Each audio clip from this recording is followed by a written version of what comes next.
श्री वसंत परांजपे जी 1972 में अमेरिका गए और उन्होंने अग्निहोत्र का प्रचार वहां से करना चालू किया। परम सदगुरु श्री गजानन महाराज जी का आदेश था कि वह उनकी कल्याणकारी वाणी विश्व के लोगों तक पहुंचाए। और ये हालांकि ये संदेश भगवत गीता से ही आया है, जिसका अधिक वर्णन हमें भगवत गीता के 18वें अध्याय में हमें मिलता है। यज्ञ पर सर्वाधिक कार्य किया गया। मुख्य उद्देश्य यहाँ पर यह था कि श्री वसंत जी अग्निहोत्र पर अलग अलग वैज्ञानिकों के साथ में मिलकर इसको एक वैज्ञानिक परिभाषा में समझने की कोशिश करें। आमतौर पर होता यह कि हम जिस भी किसी भौगोलिक क्षेत्र में हम पैदा हुए हैं या फिर जिस भी किसी धर्म पंथ में हम पैदा हुए हैं, हमें लगता है कि हम उस क्षेत्र का एक विशिष्ट धर्म पंथ और पद्धतियां होती है। हमें लगता है कि वही एक सर्वश्रेष्ठ है, वही एक सच है और बाकी सब झूठ है। ऐसे हमारी मनोधारणा हमारी बनती है। धीरे धीरे हमें एक प्रकार की अंधश्रद्धा या कट्टरता का स्वरूप वो चीजें ले लेती है। अग्निहोत्र किस ढंग से काम करता है? अग्निहोत्र का एक केमिकल लेवल पर किस ढंग से काम करता है, एक बायोलॉजिकल लेवल पर किस ढंग से काम करता है। आमतौर पर होता यह है कि किसी ने कुछ कह दिया, उस पर हम विश्वास करें और उसी को हम अपनाएं, ऐसा ना हो, वो हो गई अंधश्रद्धा। इतना नहीं, हम आधुनिकता के तहत, ग्लोबलाइजेशन, मॉडर्नाइजेशन के तहत हम कई सारी पुरानी प्राचीन पद्धतियों में ठुकराना, ये भी गलत बात है, ये भी नहीं होना चाहिए। तो हमें एक बीच का लोक समुदाय हमें चाहिए जो एक वैज्ञानिक दृष्टि रख पाए और हर विषय को वो समझे, उसका परीक्षण करे, उसको समझे और फिर आत्मसात करे, फिर अपनी जिंदगी में अपनाए। ये वैज्ञानिक दृष्टिकोण अपनाना ये काफी बेहद जरूरी है। तो उसी ढंग से श्री वसंत जी ने यूएसएस की शुरुआत की और वो एक देश से दूसरे देश से जाकर उन्होंने अलग अलग वैज्ञानिकों के साथ में मिलकर उन्होंने काम किया। मुख्य उद्देश्य यह था कि अलग अलग वैज्ञानिकों के साथ अप्रोच करना और उन्हें कहकर कि अग्निहोत्र ये एक प्राचीन वैदिक पद्धति है, एक टेक्नोलॉजी, एक एंशियंट टेक्नोलॉजी है। तो अगर इसका प्रभाव वनस्पति पर, वातावरण पर अगर पड़ता है तो वो किस ढंग से पड़ता है, इसको समझने की कोशिश उन्होंने की।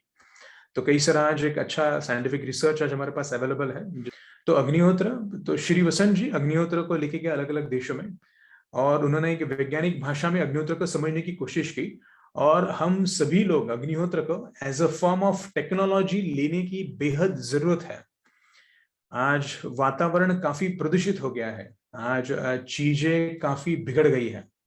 हम देखेंगे कि आज से लगभग 30-40 साल पहले चीजें, वातावरण काफी अच्छा था। आज वातावरण काफी प्रदूषित हो गया है।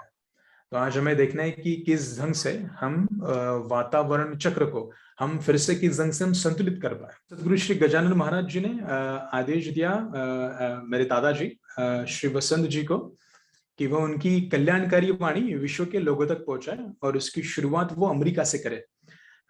मुख्य उद्देश्य यह था कि उसका अग्निहोत्र का साइंटिफिक इवैल्यूएशन हो, ये महत्वपूर्ण उद्देश्य था।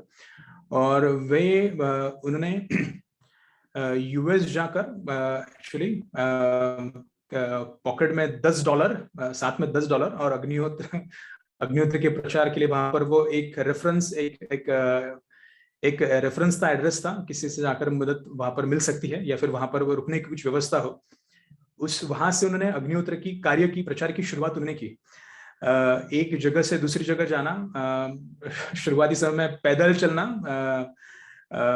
खेतों की मेड़ों पर पानी, शुरुआत में यूएस में भी उसी ढंग से वहां हुआ करता था, जैसा अपने आज गांव में है, नहाना बाहर पानी में वजह, और फिर बाद में एक्चुअली और चलना और लोगों से मिलना और अग्निहोत्र प्रचार करना और एक व्यक्ति से मिलकर दूसरे व्यक्ति से मिलकर इस ढंग से उन्होंने किया। और शुरुआती कुछ समय के लिए उन्हें बेसिकली वो अग्निहोत्र बाइबल के माध्यम से, बाइबल में एक्चुअली होली फायर ये एक रेफरेंस है और ये भी दर्शाता है यज्ञ को।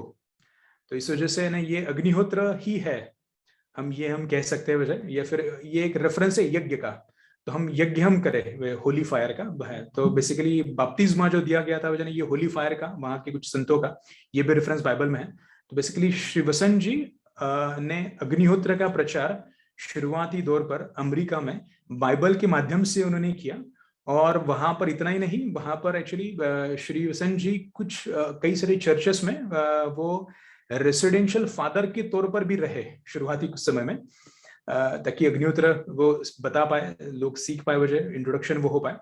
पर बाद में जो है वो अलग अलग जगह वो जाकर अलग अलग लोगों से मिलना, अलग अलग ग्रुप से उन्होंने अग्निहोत्र का उन्होंने कार्य उन्होंने किया। और आज 60 से अधिक देशों में आज अग्निहोत्र आज किया जाता है।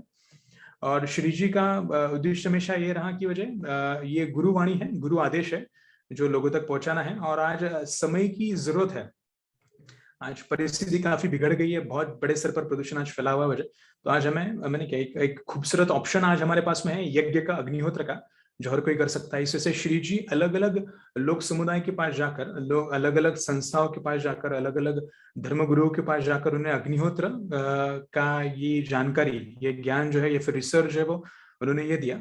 और फिर अलग अलग लोगों के माध्यम से, अलग अलग गुरुओं के माध्यम से आज ये अग्निहोत्र आज बहुत बड़े स्तर पर फैला है। तो बेसिकली, और आज अग्निहोत्र को आज नहीं क्या, आज कई सारे लोग करते हैं। इवन एक्चुअली साउथ अमेरिकन कुछ कंट्रीज में कई सारी नन्स, मैंने इवन कुछ चर्चेस में भी एक्टिवली अग्निहोत्र किया जाता था।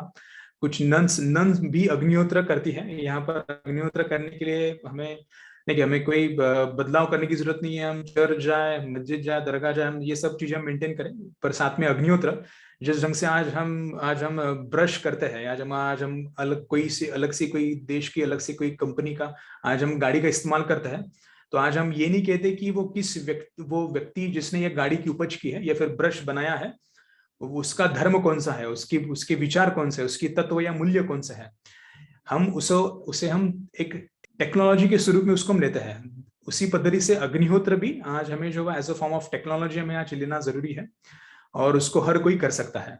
तो उसी रंग से उन्होंने, श्री जी ने अग्निहोत्र का प्रचार कार्य उन्होंने किया, और उन्हीं का आदेश था, और परम सदगुरु का आदेश था कि उनका कार्य पूर्ण होने पर वो जीवन के अंतिम समय में वो महेश्वर में नर्मदा तट पर आकर रहे।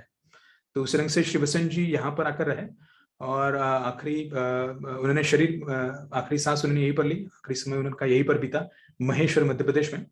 उद्देश्य यही था कि हम अग्निहोत्र के माध्यम से आज हम वातावरण शुद्धि करें, क्योंकि आज 70% पोषण जो वनस्पति को आज ये हवा से मिलता है, मात्र 30% पोषण जो है वो जमीन से मिलता है, मिट्टी से। पर आज फिर भी हमारा सभी प्रयास जो है वो 30% जमीन पर है। आज हम हवा शुद्धि की, वातावरण शुद्धि की कोई बात नहीं करता है। तो आज हम उस 70% हिस्से पर हम जोर दें, आज हम वातावरण शुद्धि हम करें। तो अग्निहोत्र के माध्यम से हम वातावरण शुद्ध करें, हम स्वास्थ्य सुधार हम करें। अग्निहोत्र के माध्यम से हम धीरे धीरे हम जैविक खेती, ऑर्गेनिक फार्मिंग की ओर आज हम बढ़े, और हम सेल्फ सस्टेनेबल हो।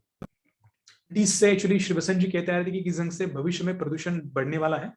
और उन्होंने 71 में एक किताब लिखी, ग्रेस अलोन नाम से, और उसमें उन्होंने बेसिकली अध्यात्म विषय है, पर उन्होंने प्रदूषण इस विषय को लेकर उन्होंने लिखा है। तो भविष्य में प्रदूषण का बढ़ता हुआ प्रकोप देखकर उन्होंने ये अग्निहोत्र और यज्ञ और ऑर्गेनिक फार्मिंग ये उन्होंने बताई।